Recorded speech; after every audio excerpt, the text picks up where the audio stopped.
y están representadas todas las ciudades a nivel mundial que tienen por encima de 50.000 habitantes.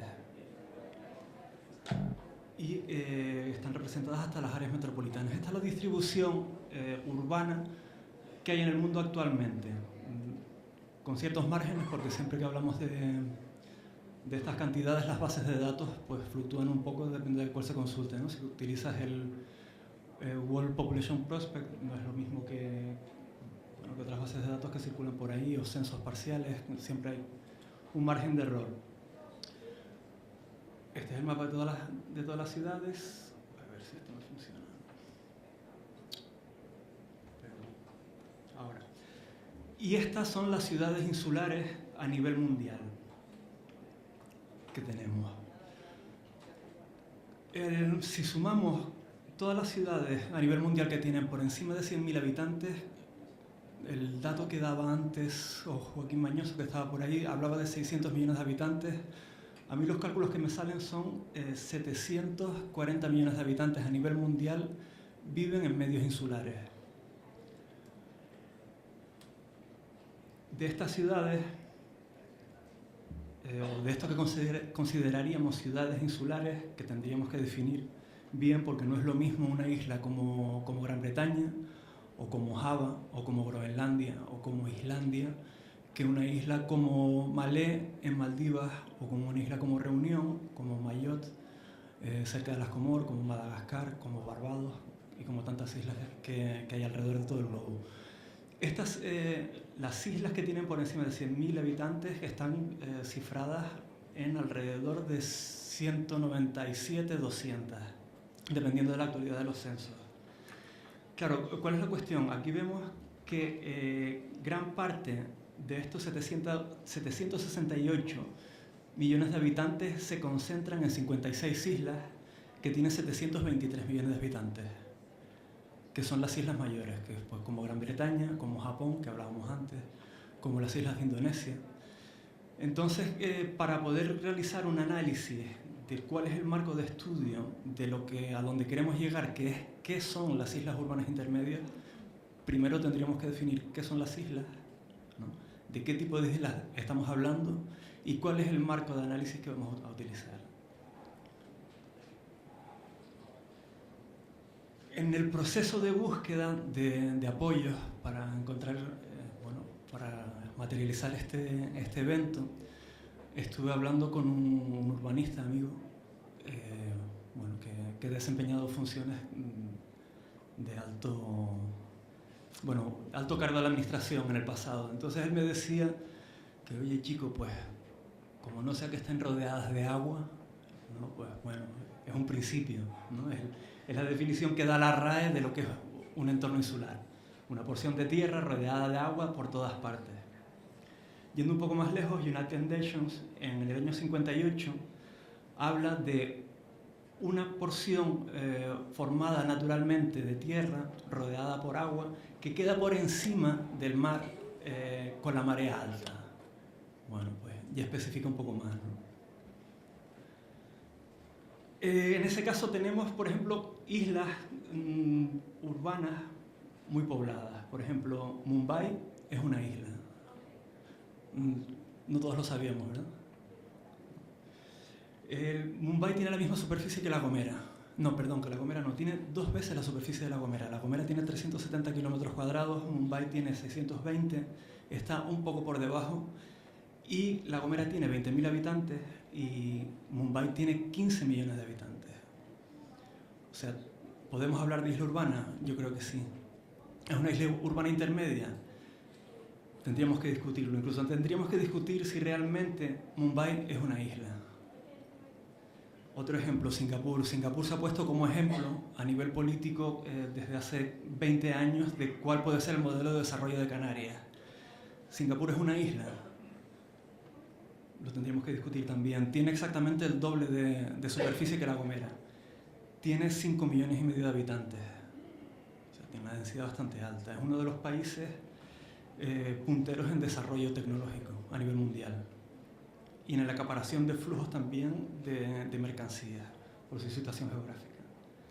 Long Island tiene más o menos la misma superficie que Tenerife, Tenerife tiene 2034, Long Island, en el estado de Nueva York, tiene 2160 y alberga una población de 7 millones de habitantes, casi 8. ¿Es una isla? Aparentemente sí, ¿no? Está rodeada de agua, pero ¿cuáles son las condiciones de Long Island? Las mismas que de Manhattan, por ejemplo. Este es el contorno de Manhattan. Manhattan es una isla y es una isla urbana. ¿O no es una isla?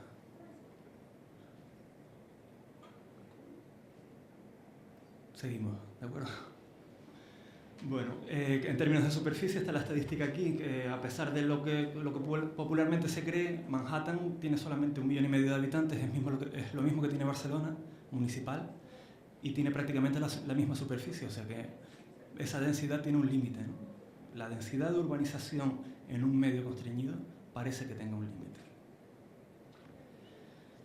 Eurostat, por toda la cuestión de las colonias europeas de ultramar, hizo una definición de lo que era un medio insular, que es por lo menos una masa de tierra de 1 kilómetro cuadrado de superficie permanentemente habitada por alrededor de 50 personas y separada del continente europeo, en este caso, por un espacio o por una extensión de agua de al menos 1 kilómetro. Hay un fallo con las unidades, ¿no? Es solamente 1 kilómetro. Sin conexión permanente con el continente.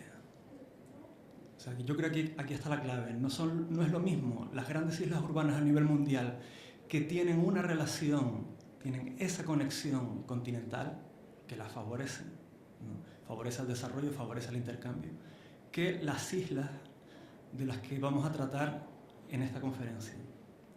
Hay una imagen que pertenece a nuestro imaginario colectivo, que es de las Torres Gemelas en 2011, no, 2001.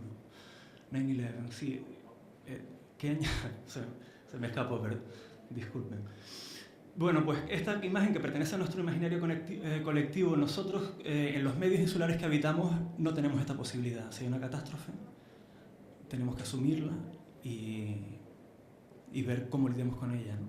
Esta posibilidad de la conexión terrestre de una isla, creo, en mi opinión, resta insularidad, ¿no? No es lo mismo una isla que tiene una conexión terrestre, tiene esa capacidad de conexión con el resto del continente, que aquellas islas que están aisladas. Bueno, seguiremos trabajando el concepto este, ¿no?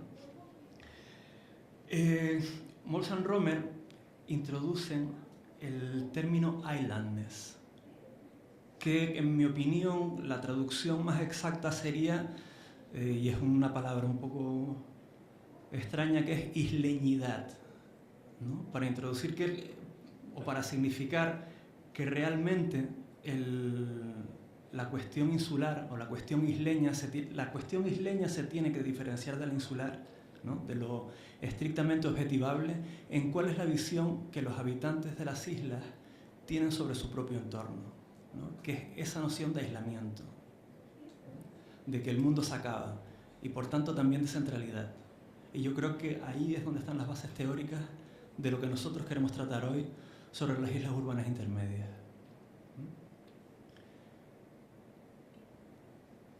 Claro, Bonmesson dice que la isleñidad es un aspecto integral del cambio de representación y metáfora.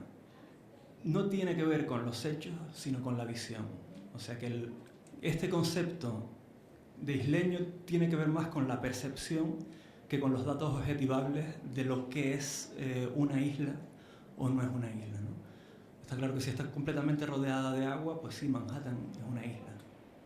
Pero desde el punto de vista de la conectividad con el resto de los territorios, esa definición entra en cuestión. ¿De acuerdo? Entonces, François Taglioni, que es un investigador de la isla de Reunión, define que la isleñidad debe ser definida como la suma de representaciones y experiencias de los isleños. ¿Y cuál es la estructura de ese territorio? Mientras que insularidad tiene que ver con las particulares características físicas que definen el espacio insular. Hecha esta diferenciación, claro, el marco de análisis propuesto es que las islas urbanas intermedias son aquellos espacios insulares que dentro de los límites de su territorio tengan la capacidad de albergar un modelo de ocupación que funcione como una única unidad metropolitana, ¿no? Una única unidad metropolitana.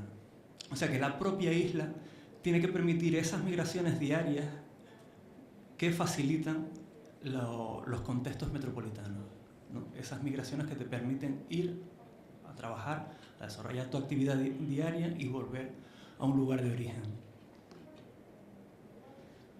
¿Cuáles son las características básicas? Bueno, por herencia de las colaboraciones que he ido manteniendo con la Cátedra UNESCO, me he apropiado de la definición en el rango de población, por lo menos una ciudad de 50.000 habitantes dentro de ese entorno insular y no mayor de 1 millón de habitantes. También tenemos que poner en cuestión cuántas ciudades de ese tipo puede albergar y a partir de qué número de habitantes deja de ser una isla urbana intermedia o intermediaria, que sería la palabra clave, la intermediación insular, y ahora vamos a ver por qué, y cómo sería, o si sería ya una gran metrópolis que yo defino como sumidero, ¿no? Como atractor de recursos y acaparador de recursos, no como intermediador.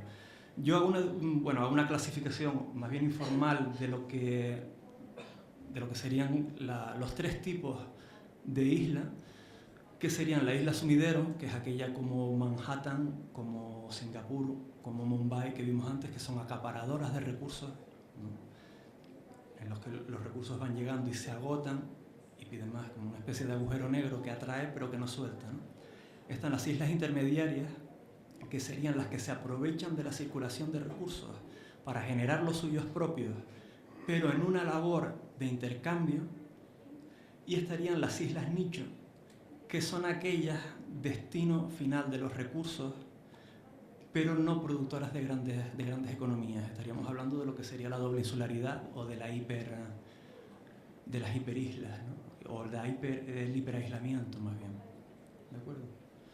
Entonces, rango de superficie. Una superficie que permite esas migraciones pues tiene que estar en torno a los 6.000 kilómetros cuadrados, que tiene una geometría de 60 por 100 kilómetros y más o menos pues se entiende que es sostenible esa migración, ¿no? Un desplazamiento de 1 hora, máximo 1 hora y media, que te permita ir y volver desde un punto de destino a desarrollar una actividad.